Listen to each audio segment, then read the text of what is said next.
ನಮಸ್ಕಾರ ಗೆಳೆಯರಿ, stock market Kannada ಚಾನಲ್ಗೆ ಸ್ವಾಗತ ಸುಸ್ವಾಗತ. ಗೆಳೆಯರಿ, ವಿಡಿಯೋದಲ್ಲಿ ನಮ್ಮ ಮಾರ್ಕೆಟ್ಗೆ ಸಂಬಂಧಪಟ್ಟಂತೆ ಹಾಗೆ ಇನ್ನು ಕೆಲವು ಸ್ಟಾಕ್ಗಳಿಗೆ ಸಂಬಂಧಪಟ್ಟಂತೆ ಇವತ್ತು ಬಂದಿರುವಂತಹ ಸುದ್ದಿಗಳನ್ನ ತಿಳ್ಕೊಳ್ಳೋಣ. ಹಾಗೆ ಇದು ರಿಸಲ್ಟ್ ಸೀಸನ್ ಆಗಿರೋದ್ರಿಂದ ಹಲವು ಕಂಪನಿಗಳು ಇವತ್ತು ಕೂಡ ತಮ್ಮ Q3 ರಿಸಲ್ಟ್ ಅನ್ನು ಅನೌನ್ಸ್ ಮಾಡಿದ್ದಾವೆ. ಹಾಗೆ ನಿನ್ನೆ ಕೆಲವು ಮಾರ್ಕೆಟ್ ಕ್ಲೋಸ್ ಆದ್ಮೇಲೆ ರಿಸಲ್ಟ್ ಅನ್ನು ಅನೌನ್ಸ್ ಮಾಡಿದ್ದಾವೆ. ಆ ರಿಸಲ್ಟ್ ಗಳನ್ನ ಓವರ್ವ್ಯೂ ಮಾಡಿ ತಿಳ್ಕೊಳ್ಳುವಂತ ಪ್ರಯತ್ನವನ್ನು ಕೂಡ ಮಾಡೋಣ. ಗೆಳೆಯರಿ, ಮೊದಲಿಗೆ ಡಿಸ್ಕ್ಲೇಮರ್ ಕೊಡ್ಲಿಕ್ಕೆ ಇಷ್ಟಪಡ್ತೇನೆ.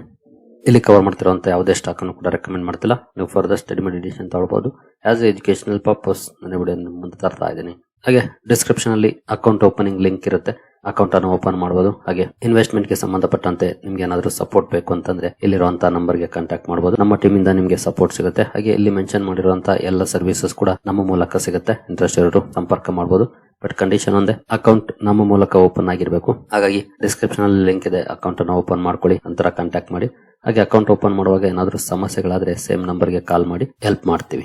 ಇನ್ನು ಸುದ್ದಿಗಳ ಕಡೆ ನಾವು ಬರೋದಾದ್ರೆ, ನಿನ್ನೆ ಟ್ಯಾರಿಫ್ ಗೆ ಸಂಬಂಧಪಟ್ಟಂತ ಸುದ್ದಿ ಬರ್ಬೋದು ಅನ್ನುವಂತ ಎಕ್ಸ್ಪೆಕ್ಟೇಷನ್ ಇತ್ತು ಅಮೆರಿಕದ ಸುಪ್ರೀಂ ಕೋರ್ಟ್ ಇಂದ. ಬಟ್ ಬರ್ಲಿಲ್ಲ. ಅಂದ್ರೆ ನಿನ್ನೆ ಕೂಡ ಬರ್ಲಿಲ್ಲ, ಕಳೆದ ಶುಕ್ರವಾರ ಕೂಡ ಬರ್ಬೋದು ಅನ್ನುವಂತ ಎಕ್ಸ್ಪೆಕ್ಟೇಷನ್ ಇತ್ತು, ಅವತ್ತು ಬರ್ಲಿಲ್ಲ, ನಿನ್ನೆ ಕೂಡ ಬರ್ಲಿಲ್ಲ. ಮೇ ಬಿ ಇದು ಅನ್ಎಕ್ಸ್ಪೆಕ್ಟೆಡ್ ಆಗಿ ಬರೋದು. ಯಾಕೆಂದ್ರೆ ಅಮೆರಿಕದ ಸುಪ್ರೀಂ ಕೋರ್ಟ್ ಅಲ್ಲಿ ನೆಕ್ಸ್ಟ್ ಯಾವೆಲ್ಲ ಹಿಯರಿಂಗ್ ಇರುತ್ತೆ ಅನ್ನುವಂತ ಮಾಹಿತಿಯನ್ನ ಕೊಡೋದಿಲ್ವಂತೆ. ಹಾಗಾಗಿ ನಮ್ಗೆ ಗೊತ್ತಾಗೋದಿಲ್ಲ ಯಾವತ್ತಿರುತ್ತೆ ಅಂತ. ಕೋರ್ಟ್ ಅಲ್ಲಿ ಕೇಸ್ಗಳ ವಿಚಾರಣೆ ಇದ್ದಾಗಿಲ್ಲ ಇವತ್ ಬರ್ಬೋದು ಅಂತ ನಾವು ಅನ್ಕೊಳ್ತಿರ್ಬೇಕಾಗತ್ತೆ. ಯಾವತ್ತು ಅದನ್ನ ತಗೊಳ್ತಾರೋ ಅವತ್ತೇ ಬರೋದು. ಹಾಗಾಗಿ ಮೇ ಬಿ ಅನ್ಎಕ್ಸ್ಪೆಕ್ಟೆಡ್ ಆಗಿ ಬರೋದು ಈ ಸುದ್ದಿ. ನಿನ್ನೆ ಅಂತೂ ಬರ್ಲಿಲ್ಲ, ಮತ್ತೆ ಯಾವಾಗ ಅಂತ ಕೂಡ ಹೇಳಿಲ್ಲ. ಅದು ಬಂದಂಗೆ ನೋಡೋಣ ಯಾವತ್ತು ಬರುತ್ತೆ ಅಂತ. ಇನ್ನು ಟ್ರೇಡ್ ಡೀಲ್ ಗೆ ಸಂಬಂಧಪಟ್ಟಂತೆ ಕಾಮರ್ಸ್ ಸೆಕ್ರೆಟರಿಯಿಂದ ಒಂದು ಹೇಳಿಕೆ ಬಂದಿದೆ ಇವತ್ತು. First tranche of India US trade deal near but can't put a date on it. First tranche ಅಂದ್ರೆ ಮೇ ಬಿ ಇದು ಲೆವೆಲ್ಸ್ ಅಲ್ಲೇ ಹೋಗೋದು. ಯಾಕಂದ್ರೆ ಎಲ್ಲಾ ವಿಚಾರದಲ್ಲೂ ಒಪ್ಕೊಳಕ್ ಆಗ್ತಾ ಇಲ್ಲ. ಇಂಡಿಯಾಗೂ ಕೂಡ ಆಗ್ತಾ ಇಲ್ಲ, ಅಮೆರಿಕಕ್ಕೂ ಕೂಡ ಆಗ್ತಾ ಇಲ್ಲ. ಹಾಗಾಗಿ ಬಹುಶಃ ಟ್ರಾಂಚೆಸ್ ಅಲ್ಲೇ ಆಗೋದು. ಅಂದ್ರೆ ಯಾವ ಸೆಕ್ಟರ್ ಗೆ ಸಂಬಂಧಪಟ್ಟಂತೆ ಕ್ಲಾರಿಟಿ ಇದೆ ಅದು ಬೇಗ ಆಗುತ್ತೆ, ಎಲ್ಲಿ ಕ್ಲಾರಿಟಿ ಇಲ್ಲ ಅಥವಾ ಅಗ್ಗಜಗ್ಗಾಟ ನಡೀತಿದೆ ಅದು ಲೇಟ್ ಆಗುತ್ತೆ. ಬಟ್ ಅಟ್ಲೀಸ್ಟ್ ಯಾವ್ದೋ ಒಂದು ಆದ್ರೆ ಒಂದಷ್ಟು ಪಾಸಿಟಿವಿಟಿಯನ್ನ ತರಬಹುದು. ತುಂಬಾ ದಿನದಿಂದ ನೋಡ್ತಾನೆ ಇದೀವಿ ಸದ್ಯದಲ್ಲೇ ಆಗುತ್ತೆ ಅಂತ. ಬಟ್ ಮಧ್ಯದಲ್ಲಿ ಟ್ರಂಪ್ ಅನ್ನ ಬರ್ತಾರೆ, ಬಾಯಿಗೆ ಬಂದಾಗ ಮಾತಾಡ್ತಾರೆ, ಮತ್ತೆ ಆ ಡೀಲ್ ಬಗೆಗಿನ ಮಾತುಕತೆಗಳು ಎಲ್ಲಿಗೋ ಹೋಗುತ್ತೆ. ಹಿಂಗೆ ಆಗ್ತಾ ಇದೆ. ಒಂಥರ ಅರಕು ಬಾಯಿ ಇದ್ರೆ ಇದೊಂದು ಸಮಸ್ಯೆ, ಏನು ಮಾಡಕ್ ಆಗೋದಿಲ್ಲ.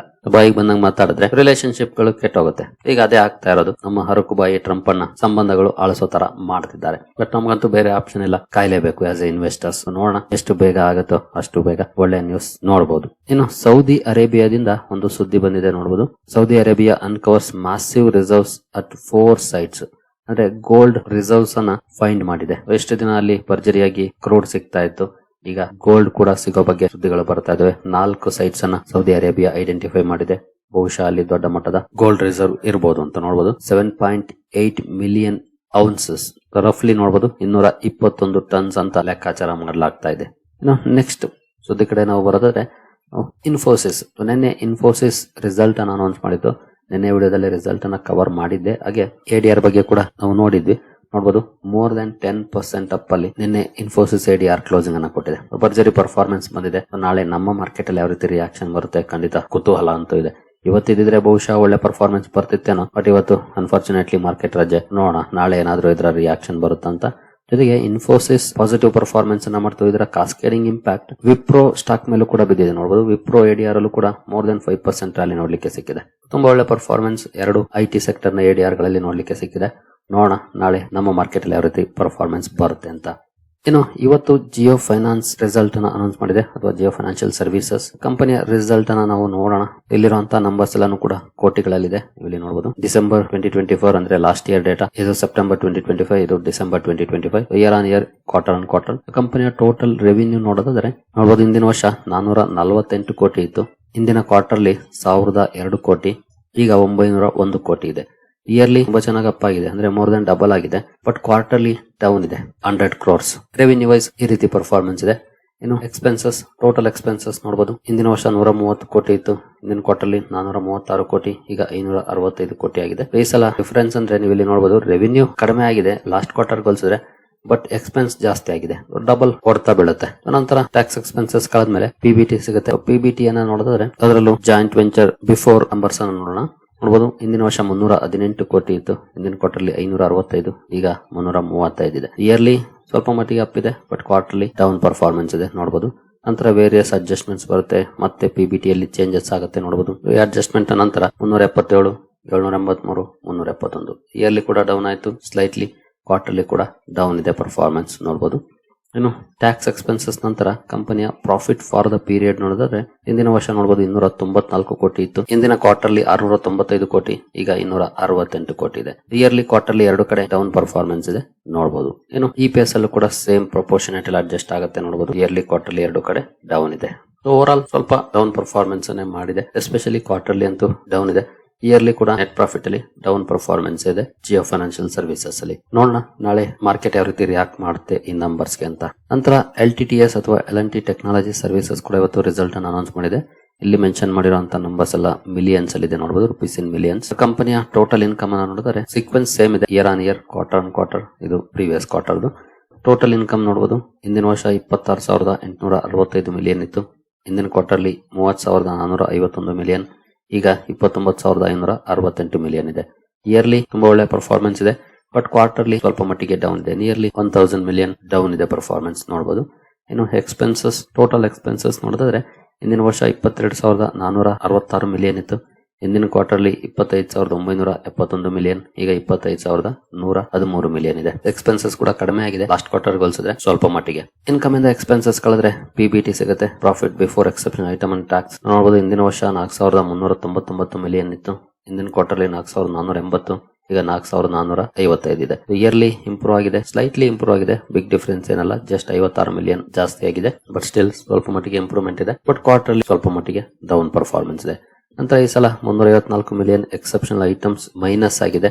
ಸೊ ಈ ಕಂಪನಿ PBT ಇನ್ನೂ ಚೇಂಜಸ್ ಆಗುತ್ತೆ ನೋಡಬಹುದು. 4,101 ಮಿಲಿಯನ್ ಗೆ ಬಂತು. ಎಕ್ಸೆಪ್ಷನಲ್ ಐಟಮ್ಸ್ ಯಾಕೆ ಅಂತ ನಾವು ನೋಟ್ ನಂಬರ್ 3 ನಲ್ಲಿ ನೋಡಬೇಕಾಗುತ್ತೆ, ನೋಡೋಣ ಆಮೇಲೆ. ನಂತರ ಟ್ಯಾಕ್ಸ್ ಎಕ್ಸ್ಪೆನ್ಸಸ್ ಬರುತ್ತೆ. ಟ್ಯಾಕ್ಸ್ ಎಕ್ಸ್ಪೆನ್ಸಸ್ ಕಳೆದ್ಮೇಲೆ net profit for the period ನೋಡಬಹುದು. ಹಿಂದಿನ ವರ್ಷ 3,195 ಮಿಲಿಯನ್, ಹಿಂದಿನ ಕ್ವಾರ್ಟರ್ಲಿ 3,292 ಮಿಲಿಯನ್, ಈಗ 3,031 ಮಿಲಿಯನ್. ಇಯರ್ಲಿ ಕೂಡ ಡೌನ್ ಆಯ್ತು, ಹಾಗೆ ಕ್ವಾರ್ಟರ್ಲಿ ಕೂಡ ಡೌನ್ ಆಯ್ತು ಪರ್ಫಾರ್ಮೆನ್ಸ್. ಯಾಕೆಂದ್ರೆ 354 ಮಿಲಿಯನ್ ಎಕ್ಸೆಪ್ಷನಲ್ ಐಟಮ್ಸ್ ಮೈನಸ್ ಆಗಿದ್ರಿಂದ ಪ್ರಾಫಿಟಬಿಲಿಟಿಯಲ್ಲೂ ಕೂಡ ಬದಲಾವಣೆ ಆಯ್ತು. ಇನ್ನು EPS ಅಲ್ಲೂ ಕೂಡ ಸೇಮ್ ಪ್ರಪೋರ್ಷನೇಟ್ ಅಲ್ಲಿ ಅಡ್ಜಸ್ಟ್ ಆಗುತ್ತೆ ನೋಡಬಹುದು ಇಲ್ಲಿ. ಇನ್ನು ಸೆಗ್ಮೆಂಟ್ ವೈಸ್ ರೆವೆನ್ಯೂ ನೋಡಬಹುದು. ಮೊಬಿಲಿಟಿ ಎರಡು ಕಡೆ ಒಳ್ಳೆ ಪರ್ಫಾರ್ಮೆನ್ಸ್ ಇದೆ. ಸಸ್ಟೈನಬಿಲಿಟಿ ಇಲ್ಲೂ ಕೂಡ ಒಳ್ಳೆ ಪರ್ಫಾರ್ಮೆನ್ಸ್ ಇದೆ. ಟೆಕ್ ಅಲ್ಲಿ ಸ್ವಲ್ಪ ಅಂಡರ್ ಪರ್ಫಾರ್ಮೆನ್ಸ್ ಇದೆ ಕ್ವಾರ್ಟರ್ಲಿ. ಇಯರ್ಲಿ ಇಂಪ್ರೂವ್ಮೆಂಟ್ ಇದೆ, ಬಟ್ ಕ್ವಾರ್ಟರ್ಲಿ ಡೌನ್ ಇದೆ ನೋಡಬಹುದು LTTS ಸೆಗ್ಮೆಂಟ್ ವೈಸ್ ಪರ್ಫಾರ್ಮೆನ್ಸ್ ಅಲ್ಲಿ. ಇನ್ನು ನೋಟ್ ನಂಬರ್ 3 ಗೆ ಬಂದ್ರೆ ಯಾಕೆ 354 ಮಿಲಿಯನ್ ಮೈನಸ್ ಆಗಿದೆ ಅಂತ ನೋಡಬಹುದು. Due to 4 labour codes. ಅಂದ್ರೆ ನೆನೆ ತಾನೇ ನಾವು ಇನ್ಫೋಸಿಸ್ ನಂಬರ್ ಅನ್ನ ನೋಡಿದ್ವಿ, ಅಲ್ಲೂ ಕೂಡ 1,289 ಕೋಟಿ ಈ ಲೇಬರ್ ಕೋಡ್ಸ್ ನ ಕಾರಣಕ್ಕೆ ಅಡ್ಜಸ್ಟ್ಮೆಂಟ್ ಮಾಡಲಾಗಿತ್ತು. ಇಲ್ಲೂ ಕೂಡ ಸೇಮ್ 354 ಮಿಲಿಯನ್ ಏನಿತ್ತು ಅದು ಲೇಬರ್ ಕೋಡ್ ನ ಕಾರಣಕ್ಕೆ ಆಗಿರುವಂತ ಅಡ್ಜಸ್ಟ್ಮೆಂಟ್ ಆಗಿರುತ್ತೆ. ಅದನ್ನ ಇಲ್ಲಿ ಮೆನ್ಷನ್ ಮಾಡಿದರೆ ನೋಡಬಹುದು. ಇನ್ನು ಬೇರೆ ಕಂಪನಿಗಳ ರಿಸಲ್ಟ್ ಅನ್ನ ನೋಡೋದಾದ್ರೆ HDFC ಲೈಫ್ ಇವತ್ತು ರಿಸಲ್ಟ್ ಅನ್ನು ಅನೌನ್ಸ್ ಮಾಡಿದೆ ನೋಡಬಹುದು. ನೆಟ್ ಪ್ರಾಫಿಟ್ 0.8% ಡೌನ್ ಇದೆ. ನಾವು ಫ್ಲಾಟ್ ಪರ್ಫಾರ್ಮೆನ್ಸ್ ಅಂತ ಬೇಕಿದ್ರು ಹೇಳ್ಬೋದು. ನೆಟ್ ಪ್ರೀಮಿಯಂ ಇನ್ಕಮ್ 9% ಅಪ್ ಆಗಿದೆ. ಸಾಲ್ವೆನ್ಸಿ ರೇಷಿಯೋ 180% ಇದೆ, ಹಿಂದಿನ ಸಲ 175% ಇತ್ತು. ನಂತರ ನೋವಾಕೋ ವಿಸ್ತಾ ಕೂಡ ರಿಸಲ್ಟ್ ಅನ್ನು ಅನೌನ್ಸ್ ಮಾಡಿದೆ. ರೆವಿನ್ಯೂ ನೋಡಬಹುದು 12% ಅಪ್ ಆಗಿದೆ. ನೆಟ್ ಪ್ರಾಫಿಟ್ 49 ಕ್ರೋರ್ ಇದೆ, ಹಿಂದಿನ ಸಲ 61 ಕ್ರೋರ್ ಲಾಸ್ ಇತ್ತು ಹಿಂದಿನ ಸಲ. ಈ ಸಲ 49 ಕೋಟಿ ಪ್ರಾಫಿಟ್ ಅನ್ನ ರಿಪೋರ್ಟ್ ಮಾಡಿದೆ. EBITDA 48% ಅಪ್ ಆಗಿದೆ. ಮಾರ್ಜಿನ್ಸ್ ಕೂಡ ತುಂಬಾ ಚೆನ್ನಾಗಿ ಇಂಪ್ರೂವ್ ಆಗಿದೆ. 10.71 ಇಂದ 14.2% ಗೆ ಅಪ್ ಆಗಿದೆ. ಮಾರ್ಜಿನ್ಸ್ ನೋಡಬಹುದು ಒಳ್ಳೆ ಪರ್ಫಾರ್ಮೆನ್ಸ್ ಅನ್ನ ಮಾಡಿದೆ ಅಂತ ಹೇಳ್ಬೋದು ನೋವಾಕೋ ವಿಸ್ತಾ. ನಂತರ MV ಫೋಟೋವೋಲ್ಟಾಯಿಕ್ ರಿನ್ಯೂವಬಲ್ ಎನರ್ಜಿ ಸೆಗ್ಮೆಂಟ್ ಅಲ್ಲಿ ಅಥವಾ ಸೋಲಾರ್ ಮಾಡ್ಯೂಲ್ ಸೆಗ್ಮೆಂಟ್ ಅಲ್ಲಿ ಕೆಲಸ ಮಾಡುವಂತಹ ಕಂಪನಿ. ರಿಸಲ್ಟ್ ನೋಡಬಹುದು. ನೆಟ್ ಪ್ರಾಫಿಟ್ 166% ಅಪ್ ಆಗಿದೆ ಇಯರ್ ಆನ್ ಇಯರ್. 99 ಕೋಟಿಯಿಂದ 263 ಕೋಟಿಗೆ ಅಪ್ ಆಗಿದೆ. ರೆವಿನ್ಯೂ ಕೂಡ ತುಂಬಾ ಚೆನ್ನಾಗಿ ಇಂಪ್ರೂವ್ ಆಗಿದೆ, 118% ಅಪ್ ಆಗಿದೆ. ಇಯರ್ಲಿ ಕಂಪೇರ್ ಮಾಡಿದ್ರೆ 528 ಕೋಟಿಯಿಂದ 1,152 ಕೋಟಿಗೆ ಅಪ್ ಆಗಿದೆ. EBITDA 105% ಅಪ್ ಆಗಿದೆ. EBITDA ಮಾರ್ಜಿನ್ ನೋಡಬಹುದು 38.2 ಇಂದ 35.9 ಇದೆ. ಅಂದ್ರೆ ಮಾರ್ಜಿನ್ ಸ್ವಲ್ಪ ಡಿಕ್ಲೈನ್ ಆಗಿದೆ, ಬಟ್ ರೆವಿನ್ಯೂ ಪ್ರಾಫಿಟ್ ತುಂಬಾ ಚೆನ್ನಾಗಿ ಇಂಪ್ರೂವ್ ಆಗಿದೆ. ಮಾರ್ಜಿನ್ಸ್ ಅಲ್ಲಿ ಸ್ವಲ್ಪ ಡಿಕ್ಲೈನ್ ಇದೆ. ನಂತರ 361 ವಾಮ್ ನೆಟ್ ಪ್ರಾಫಿಟ್ ನೋಡಬಹುದು 3.7% ಅಪ್ ಆಗಿದೆ. ಕ್ವಾರ್ಟರ್ ಆನ್ ಕ್ವಾರ್ಟರ್ ಡೇಟಾ ಇದು ನೋಡಬಹುದು. ರೆವಿನ್ಯೂ 7.6% ಅಪ್ ಆಗಿದೆ. EBITDA 4.1% ಅಪ್ ಆಗಿದೆ. ಮಾರ್ಜಿನ್ ಸ್ವಲ್ಪ ಡಿಕ್ಲೈನ್ ಇದೆ. ಡೀಸೆಂಟ್ ಪರ್ಫಾರ್ಮೆನ್ಸ್ ಇದೆ, ಬಿಗ್ ಇಂಪ್ರೂವ್ಮೆಂಟ್ ಏನಲ್ಲ, ಬಟ್ ಸ್ಲೈಟ್ಲಿ ಇಂಪ್ರೂವ್ ಆಗಿದೆ. ಬಟ್ ಮಾರ್ಜಿನ್ಸ್ ಮಾತ್ರ ಡಿಕ್ಲೈನ್ ಆಗಿದೆ.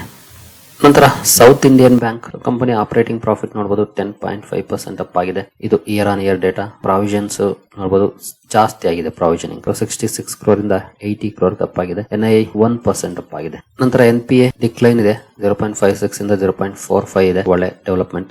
ಗ್ರಾಸ್ NPA ಕೂಡ ಡೌನ್ ಇದೆ, ಅಂದ್ರೆ ಒಳ್ಳೆ ಇಂಪ್ರೂವ್ಮೆಂಟ್ ಇದೆ NPA ವೈಸ್. ಬಟ್ ಪ್ರಾವಿಷನಿಂಗ್ ಸ್ವಲ್ಪ ಜಾಸ್ತಿ ಆಗಿದೆ, ಅದೊಂದು ನೆಗೆಟಿವ್ ಸೈಡ್ ಅಂತಾನೆ ಹೇಳ್ಬೋದು ಕಂಪನಿಯಲ್ಲಿ. ನಂತರ ಸ್ವರಾಜ್ ಎಂಜಿನ್ಸ್ ನೆಟ್ ಪ್ರಾಫಿಟ್ ನೋಡಬಹುದು 31% ಅಪ್ ಆಗಿದೆ, ರೆವೆನ್ಯೂ 37% ಅಪ್ ಆಗಿದೆ ಇಯರ್ ಆನ್ ಇಯರ್, ಎಬಿಟಾದಲ್ಲಿ 36% ಅಪ್ ಆಗಿದೆ, ಮಾರ್ಜಿನ್ಸ್ ಫ್ಲಾಟ್ ಇದೆ, ಅಷ್ಟೇನು ಬಿಗ್ ಡಿಫರೆನ್ಸ್ ಆಗಿಲ್ಲ, ಫ್ಲಾಟ್ ಪರ್ಫಾರ್ಮೆನ್ಸ್ ಇದೆ ಮಾರ್ಜಿನ್ಸ್ ಅಲ್ಲಿ.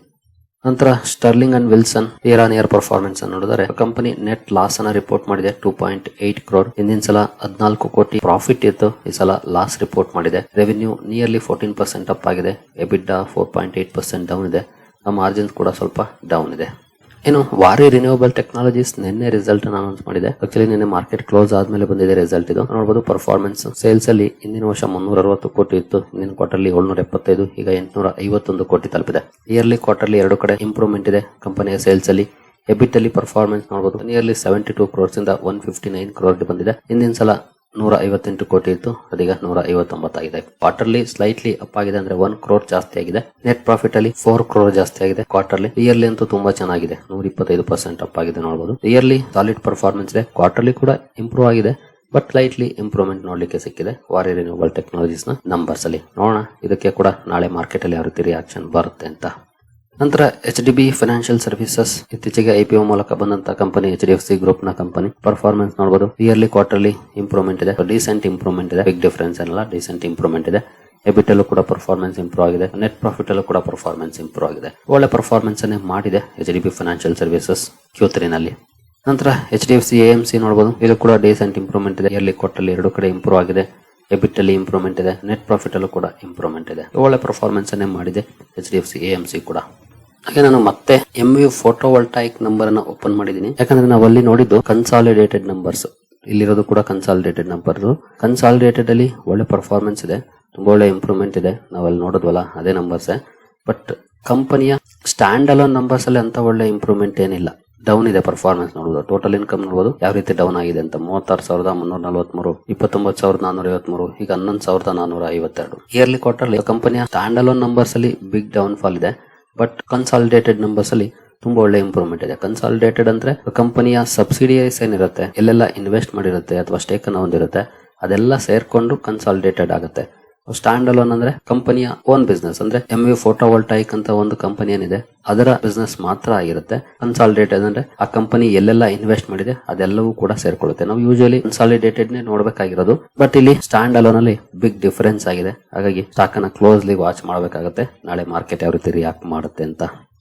ಸರಿಗಳೇರಿ, ಈ ಎಲ್ಲ ಅಪ್ಡೇಟ್ಸ್ ನಿಮಗೆ ಇಷ್ಟ ಆಗಿದೆ ಅನ್ಕೊಳ್ತೀನಿ. ಹಾಗೆ ಅಕೌಂಟ್ ಓಪನಿಂಗ್ ಲಿಂಕ್ ಡಿಸ್ಕ್ರಿಪ್ಷನ್ ಅಲ್ಲಿ ಇರುತ್ತೆ, ಇಂಟ್ರೆಸ್ಟ್ ಇರೋರು ಅಕೌಂಟ್ ನ ಓಪನ್ ಮಾಡಬಹುದು. ಹಾಗೆ ಇನ್ವೆಸ್ಟ್ಮೆಂಟ್ ಗೆ ಸಂಬಂಧಪಟ್ಟಂತ ಸಪೋರ್ಟ್ ಬೇಕು ಅಂತಂದ್ರೆ ಅಲ್ಲಿರುವಂತಹ ನಂಬರ್ಗೆ ಕಾಲ್ ಕೂಡ ಮಾಡಬಹುದು, ನಮ್ಮ ಟೀಮ್ ಇಂದ ನಿಮಗೆ ಸಪೋರ್ಟ್ ಸಿಗುತ್ತೆ. ಮುಂದಿನ ವಿಡಿಯೋದಲ್ಲಿ ಸಿಗೋಣ, ಅಲ್ಲಿವರೆಗೂ ಜೈ ಹಿಂದ್, ಜೈ ಕರ್ನಾಟಕ.